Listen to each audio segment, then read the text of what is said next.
सोफे पर विमला बैठी है। उनके हाथ में कृष्ण भगवान की एक सुंदर मूर्ति है जिसके एक कोने पर हल्का सा निशान है।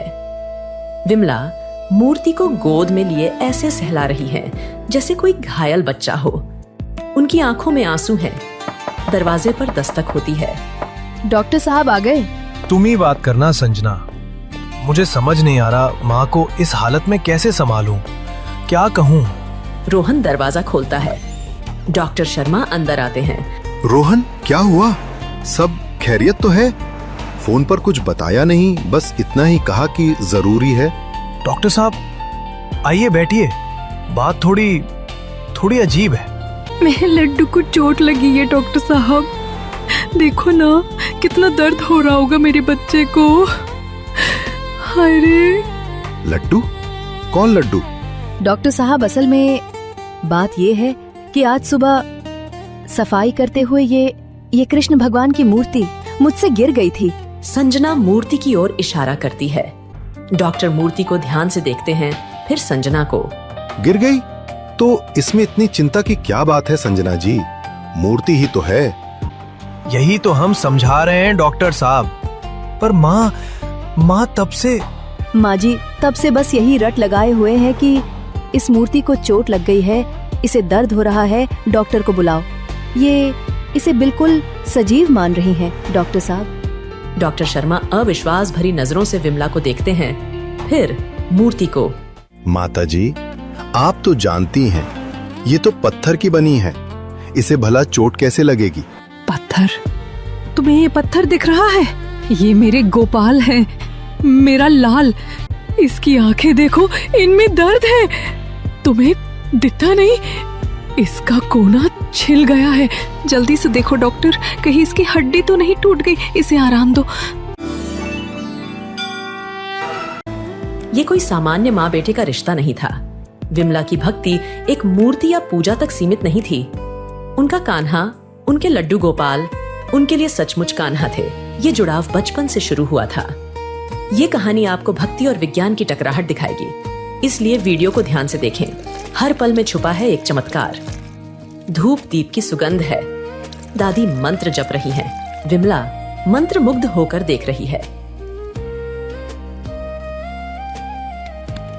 क्या देख रही है मेरी बच्ची? दादी, ये छोटे से कौन है?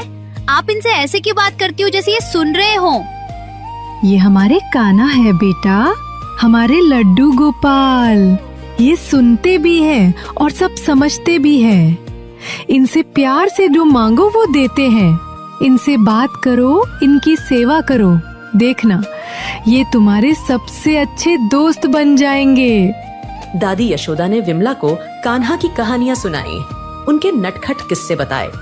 उस नन्हे मन में कान्हा के लिए एक गहरा प्यार पनपने लगा। ये प्यार समय के साथ और गहरा होता गया। शादी हुई, बच्चे हुए, पर विमला के जीवन के केंद्र में हमेशा उनके कान्हा रहे।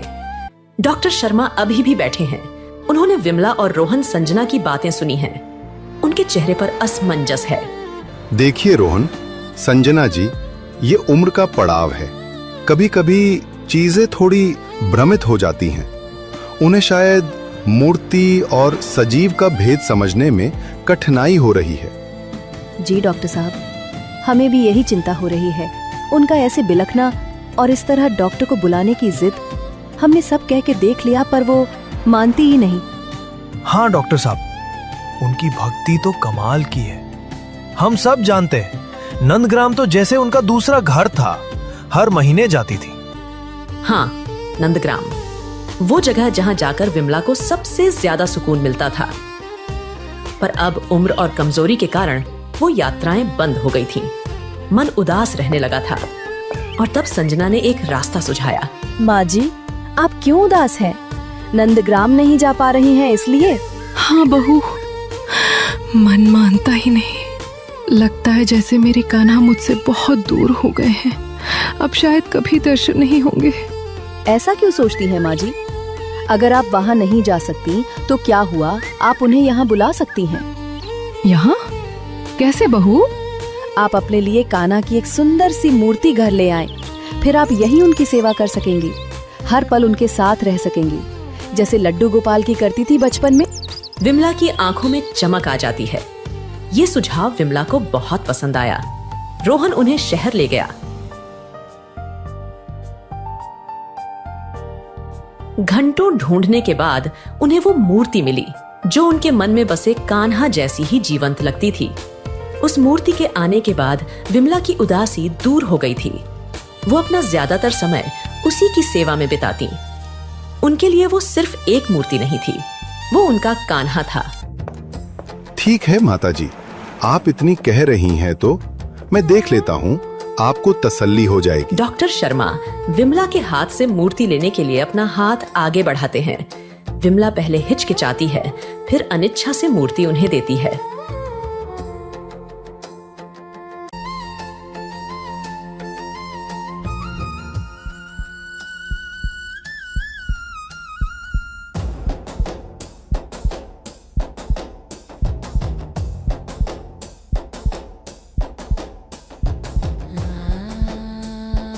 ये क्या? हे भगवान, ये कैसे मुमकिन है? अगर आपको भी इस क्षण ने चौंका दिया तो वीडियो को अभी लाइक करें। और उस पत्थर की मूर्ति के भीतर से आती एक धीमी लयबद्ध धड़कन की आवाज, धुक धुक धुक धुक। ये वो आवाज थी जिसने विज्ञान के सारे तर्क, दुनियादारी की सारी समझ को एक पल में ध्वस्त कर दिया।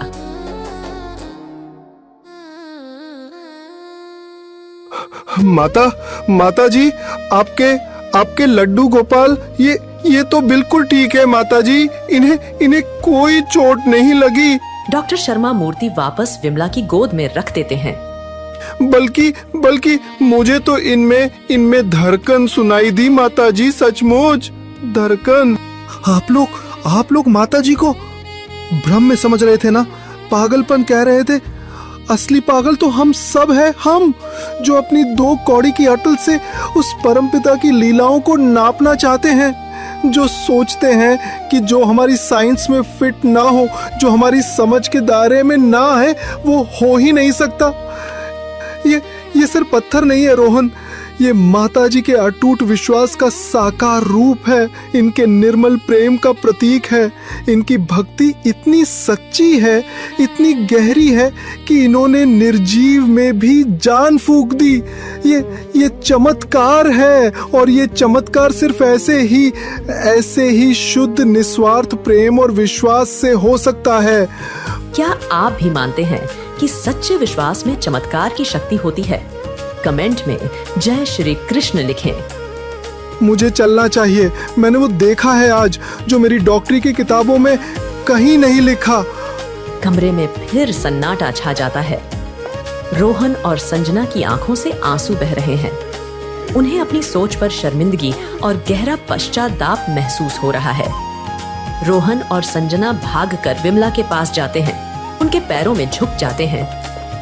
माँ, हमें माफ कर दीजिए माँ, हमारी आंखें बंद थीं, हम आपकी भक्ति को समझ ही नहीं पाए।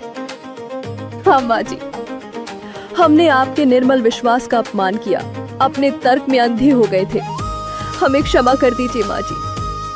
विमला धीरे से मुस्कुराती है। वह रोहन और संजना के सिर पर हाथ फेरती है। उनकी आंखों में अब दर्द नहीं, असीम प्रेम और शांति है। वह अपनी गोद में रखे लड्डू गोपाल को देखती है। मेरे बच्चे को पता था तुम सब मेरी भक्ति को या उसकी लीला को इतनी आसानी से नहीं समझ पाओगे, इसीलिए उसने तुम्हें भी अपना दर्शन दे दिया। दोस्तों, अब है आज के सवाल का समय। अगर आपने ये कहानी ध्यान से देखी है तो आज के सवाल का जवाब दे। डॉक्टर शर्मा को क्या सुनाई दिया जिससे वह हैरान हो गए? ए, मूर्ति से शंख की आवाज। बी, विमला की पुकार। सी, मूर्ति के अंदर धड़कन। डी, कृष्ण की आवाज। सही उत्तर नीचे कमेंट करें और बनिए क्विज चैंपियन। हो सकता है अगली कथा में लिया जाए आपका नाम।